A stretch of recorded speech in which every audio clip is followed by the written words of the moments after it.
నిర్ధారణకు అంతిమ నిర్ణయం డిఎన్ఏ టెస్ట్. ఉన్నది ఉన్నట్లుగా వాస్తవాలను శోధించి వివరించేది మన డిఎన్ఏ టీవీ. మన రాష్ట్రం, మన ఛానల్. నమస్తే, డిఎన్ఏ టీవీ న్యూస్ కి స్వాగతం. ముందుగా ముఖ్యాంశాలు. ప్రధాని మోదీ రెచ్చగొట్టి వ్యాఖ్యలు చేస్తున్నారు మల్లికార్జునపై. ప్రధాని మోదీ వ్యాఖ్యలపై మంత్రి పొన్నం కౌంటర్.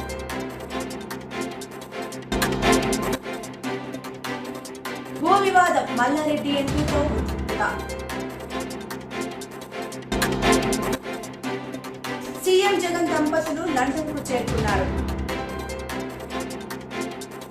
లియుగ తత్వవేత్త పోతులూరి వీర బ్రహ్మేంద్ర స్వామి 16వ శతాబ్దంలో లిఖించిన కాలజ్ఞాన అంశాలు ఆత్మ జ్ఞానానికి చెందిన ప్రకృతి పరమార్థమని భోగి గణపతి పీఠం పేర్కొంది.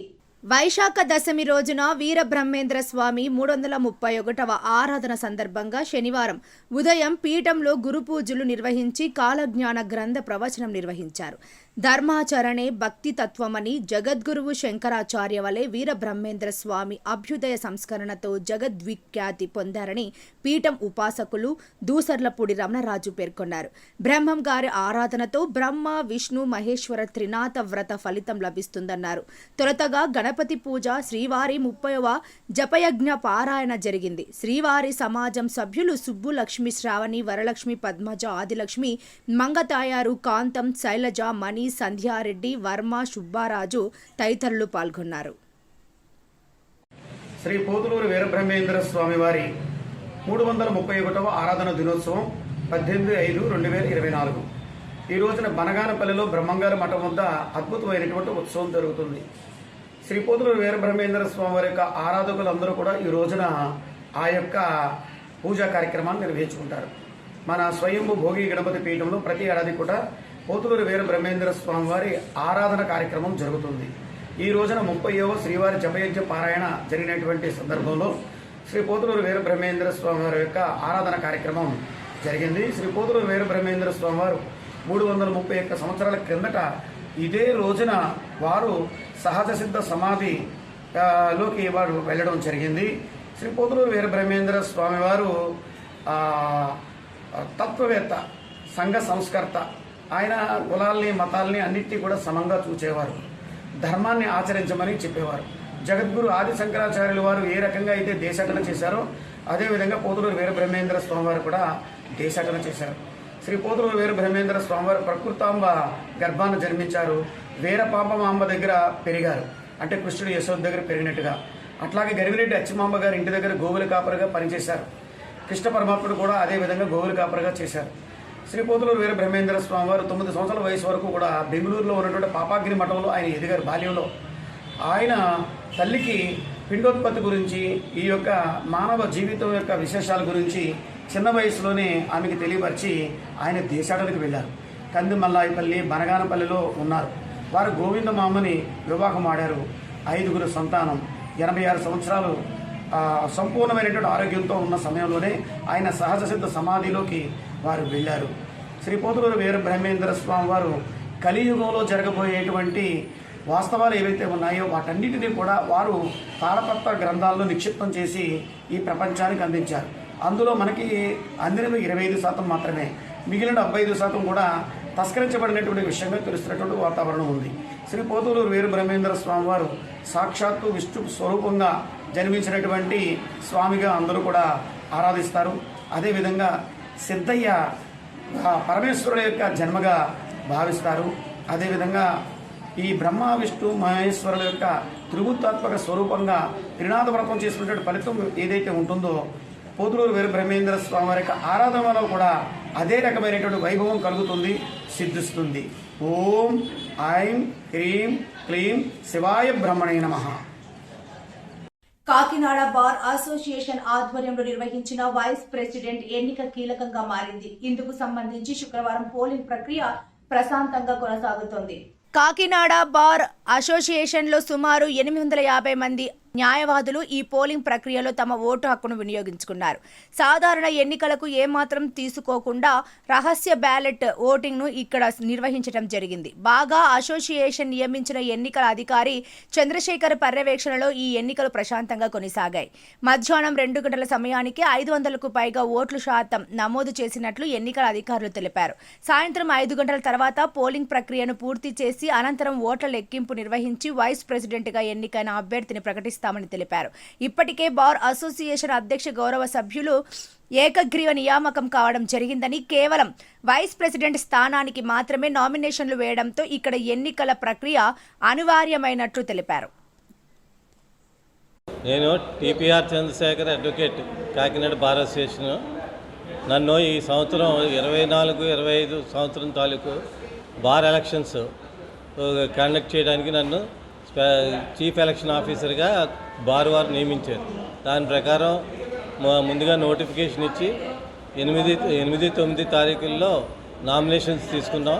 10వ తారీఖున స్క్రూటినీ అయింది, 11ని విత్డ్రాలు, 17ని ఈరోజు ఎలక్షన్స్. మొత్తం ఓటర్లు 980. మన బార్కి ఎగ్జిక్యూటివ్ కమిటీకి మొత్తం 15 మెంబర్లు ఉండగా అందులో 14 మంది యునానిమస్గా ఆల్రెడీ ఎలక్ట్ అయిపోయారు. వాళ్ళకేం పోటీ లేదు. ఈ వైస్ ప్రెసిడెంట్కి మాత్రం 2 అభ్యర్థులు నామినేషన్ వేసినందువల్ల వారి కోసం ఈ రోజుని ఈ ఓటింగ్ జరుపుకోవాల్సి వస్తుంది. పొద్దున్న 9 గంటల నుంచి మొదలుపెట్టాం. ఇప్పటికి 450 మంది ఓటు హక్కును వినియోగించినారు. ప్రతి ఓటరు కూడా వచ్చినప్పుడు వాళ్ళ ఐడి కార్డు, బార్ కౌన్సిల్ ఇచ్చింది కానీ మన బార్ అసోసియేషన్ ఇచ్చింది కానీ ఐడి కార్డు పట్టురావాలి. లోపలికి సెల్ ఫోన్లు అయ్యి అలౌ చేయాలి. ఇది సాయంత్రం 5 గంటల వరకు జరుగుతుంది.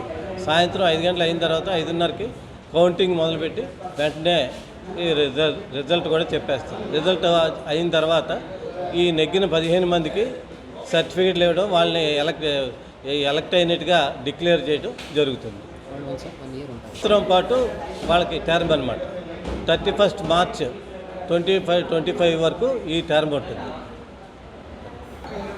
గతంలో 1150 మంది వరకు ఓటు హక్కు వినియోగించడానికి ఎలిజిబిలిటీ వచ్చింది. ఈ ఎలిజిబిలిటీ ఏంటంటే మన బార్కి సబ్స్క్రిప్షన్ ఇన్ టైంలో కట్టిన వాళ్ళకే ఎలిజిబిలిటీ ఉంటుంది. ఈసారి 980 మందే వచ్చారు.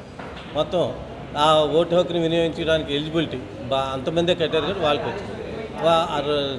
గతంలో 700 వరకు పోలింగ్ అయింది. ఈసారి మరి ఇంకా ఇప్పటి వరకు 450 జరిగింది. అప్పుడు 60% వరకు జరిగింది. ఇప్పుడు ఎంతవరకు జరుగుతుంది సాయంత్రం 5 గంటలకని మనకి. కాంగ్రెస్, ఎస్పీ పార్టీలు అధికారంలోకి వస్తే రామ మందిరంపైకి బుల్డోజర్లు తోలుతారని ప్రధాని మోదీ శుక్రవారం వ్యాఖ్యలు చేసిన విషయం తెలిసిందే.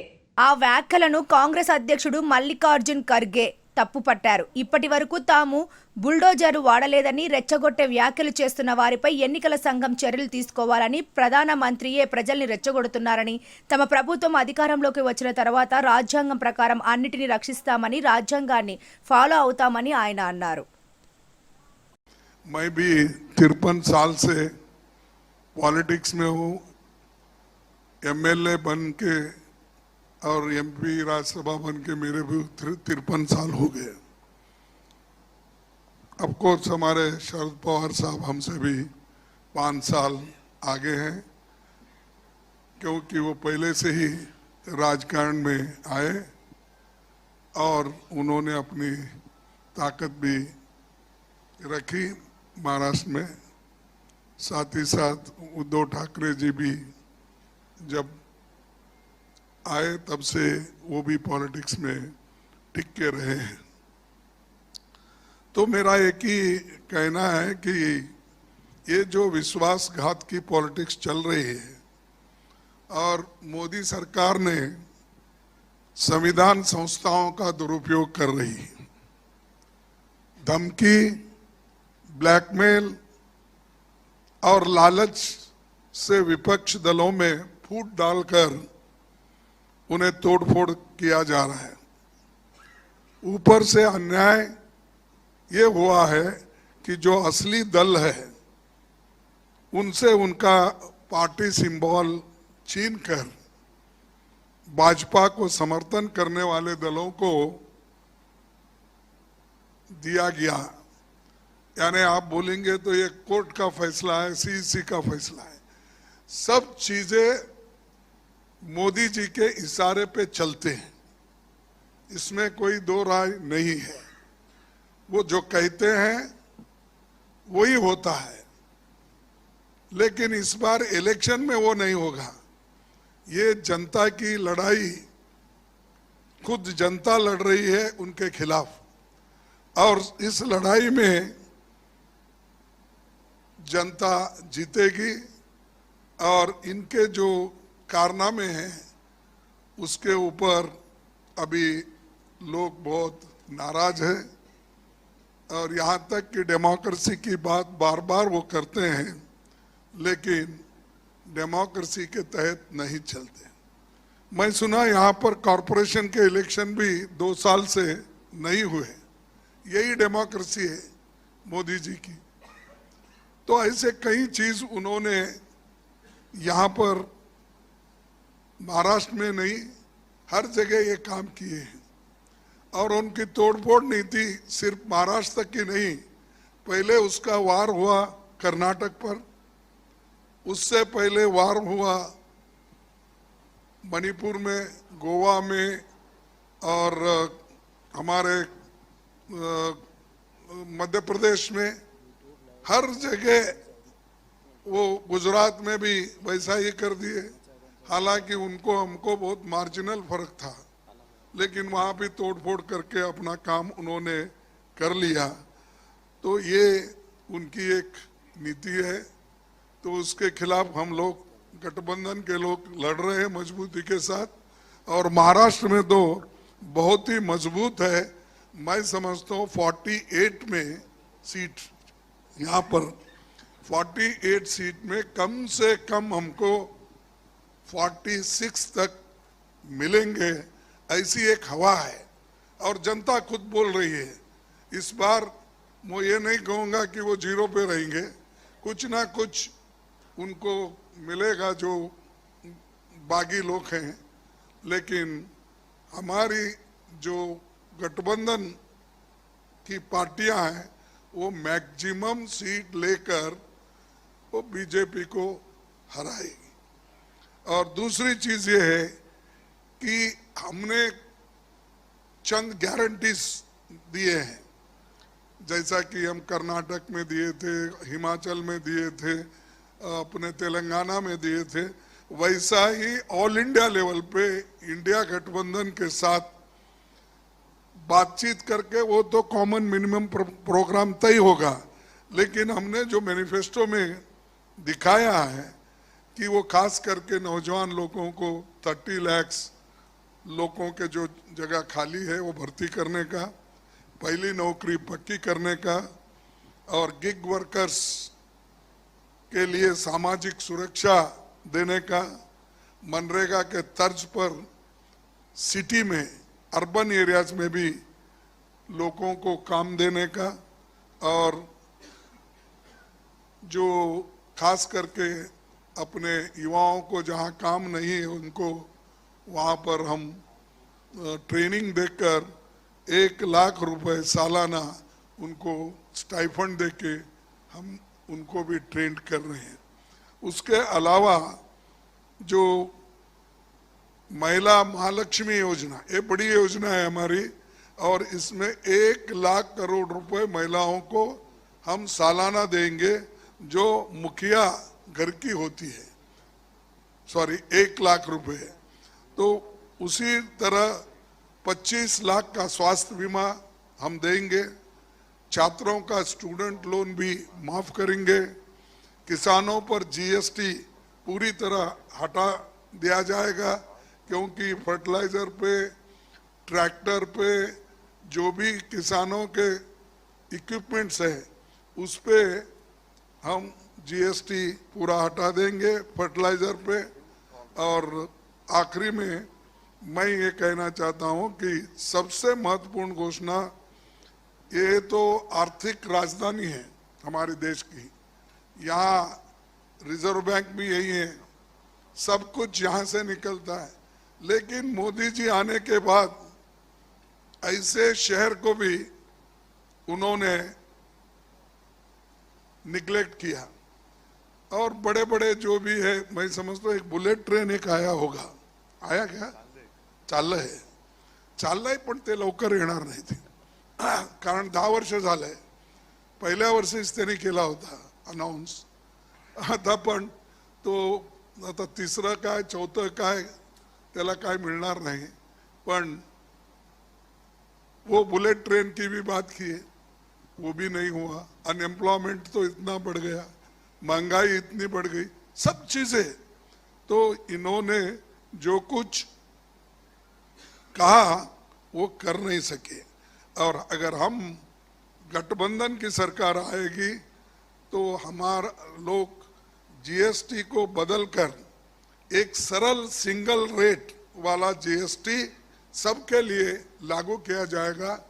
తెలంగాణలో మహిళలకు ఉచిత బస్సు ప్రయాణంపై ప్రధాని మోదీ చేసిన వ్యాఖ్యలపై మంత్రి పొన్నం ప్రభాకర్ కౌంటర్ ఇచ్చారు. మహిళలు ఉచితంగా బస్సు ప్రయాణం చేయడాన్ని ప్రధాని జీర్ణించుకోలేకపోతున్నారన్నారు.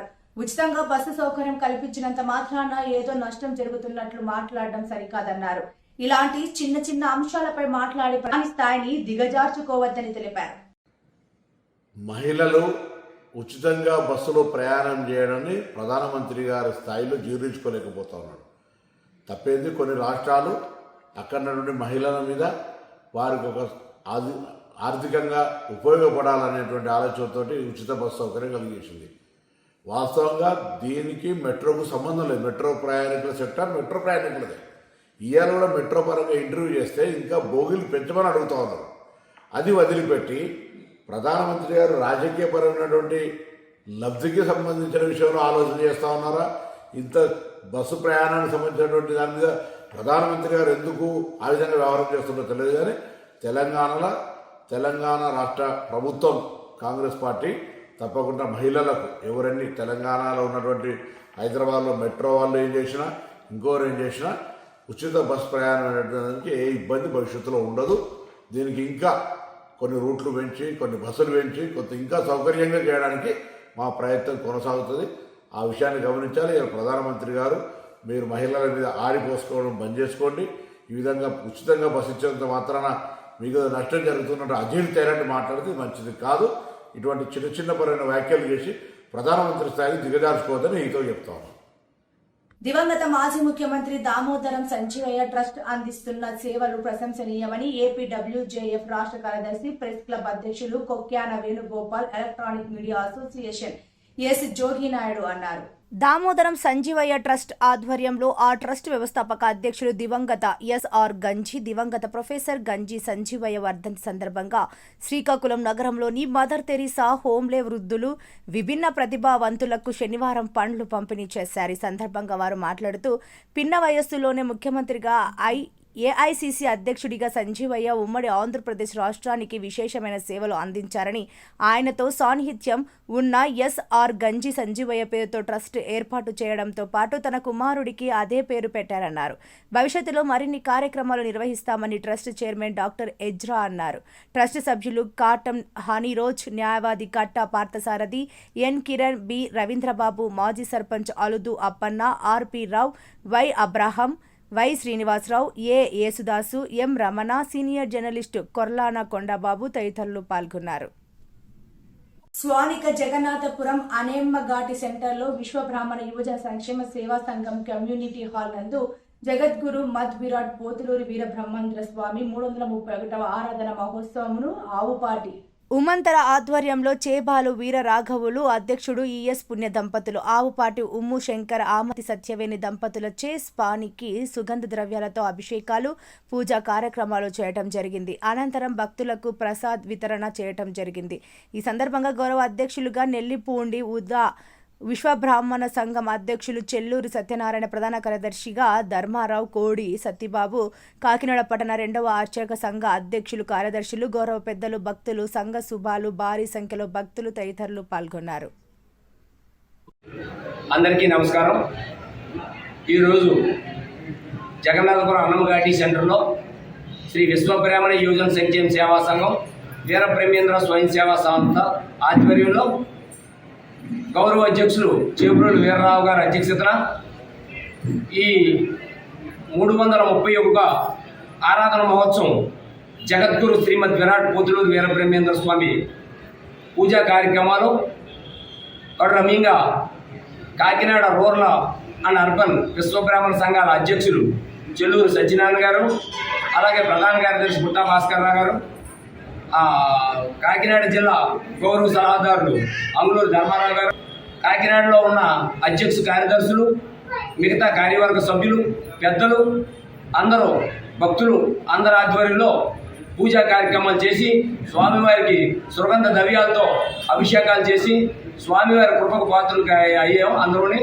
కనుక ఈ స్వామివారికి ఇలాగే నిరంతరం ఒక కులానికి ఒక మతానికి సంబంధించిన వ్యక్తి కాదు, మానవ రూపాన్ని ఎత్తిన సాక్షాత్తు దైవాత్మ సంభూతుడు అని రేపు రానున్న కాలంలో శ్రీ మధ్వరాట్ పొదులూరు వీరబ్రహ్మ స్వామి వీధిగా ప్రకటించి కాకినాడ నడిబొడ్డులో ఎక్కడో దగ్గర మహానగరంలో ఆయన విగ్రహం చేసి నవంబర్ 20వ తారీఖున ఆయన జయంతి, అలాగే సెప్టెంబర్ 17వ తారీఖు విశ్వకర్మ జయంతి అధికారికంగా ప్రకటించి ఆ విగ్రహావిష్కరణ చేయాలన్నది మా డిమాండు. మేము అందరం కూడా స్వామివారి కృపకు పాత్రలు ఇవ్వాలని ప్రతి ఒక్కరిని పేరుని అందరినీ కూడా కోరుకుంటూ ఈ అవకాశం ఇచ్చిన ప్రతి ఒక్కరికి కూడా నేను చిరసు వచ్చి అభినందనలు తెలియపరుస్తూ, నా పేరు ఆవుపాటి ఉమాశంకర్, రాష్ట్ర 93 బీసీ కులాల ఐక్యవేదిక అధ్యక్షుడు, అలాగే దళిత గిరిజన బీసీ ముస్లిం వేదిక ఉమ్మడి జిల్లా ఉపాధ్యక్షులు, రాష్ట్ర ఉమ్మడి జిల్లా విశ్వబ్రాహ్మణ సంఘ సీనియర్ నాయకులు. హైదరాబాద్ జీడిమెట్ల డివిజన్ సుచిత్ర పరిధిలో సర్వే నెంబర్ 81-82లో ఉన్న 2.10 ఎకరాల భూమిలో కొందరు కబ్జా చేస్తున్నారంటూ శనివారం ఎమ్మెల్యేలు మల్లారెడ్డి, రాజశేఖర్ రెడ్డి, మల్లారెడ్డి కొడుకు భద్రారెడ్డి ఘర్షణకు దిగారు. కబ్జా జరుగుతున్న ప్రాంతానికి వెళ్లి అడ్డుకోగా తీవ్ర ఉద్రిక్తత నెలకొంది. మల్లారెడ్డి అనుచరులు ఫెన్సింగ్ ను తొలగించారు. 400 గజాల చొప్పున 1.11 ఎకరాల భూమిని కొన్నామంటూ 15 మంది వాదించారు.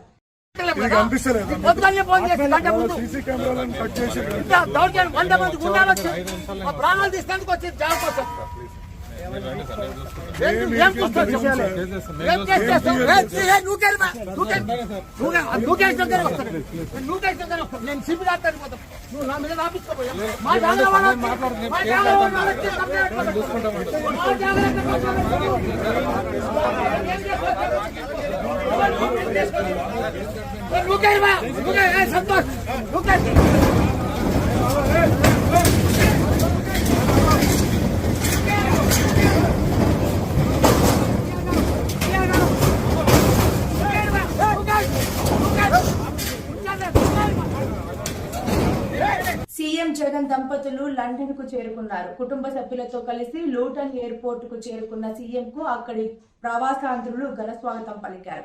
సుమారు 2 వారాల విదేశీ పర్యటనలో ఫ్రాన్స్, స్విట్జర్లాండ్ కు వెళ్లే అవకాశం ఉంది. ఈ నెల 31న రాత్రి సీఎం జగన్ తిరిగి విజయవాడకు చేరుకోనున్నారు.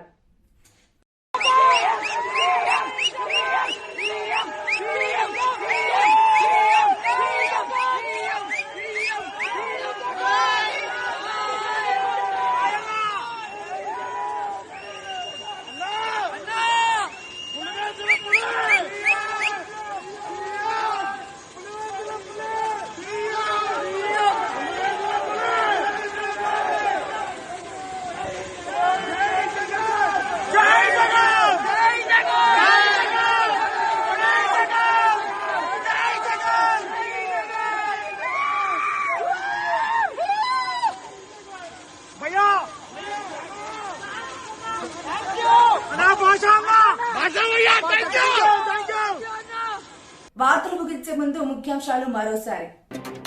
ప్రధాని మోదీ రెచ్చగొట్టి వ్యాఖ్యలు చేస్తున్నారు. మల్లికార్జున ఖర్గే.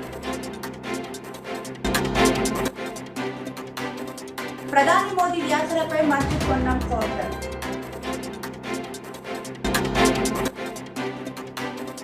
భూ వివాదం మల్లారెడ్డి ఎంపీతో ఉద్రిక్తత. సీఎం జగన్ దంపతులు లండన్ కు చేరుకున్నారు. ఈ వార్తలు ఇద్దరితో సమాప్తం. నమస్కారం. నిజ నిర్ధారణకు అంతిమ నిర్ణయం DNA టెస్ట్. ఉన్నది ఉన్నట్లుగా వాస్తవాలను శోధించి వివరించే మన DNA టీవీ, మన రాష్ట్రం, మన ఛానల్.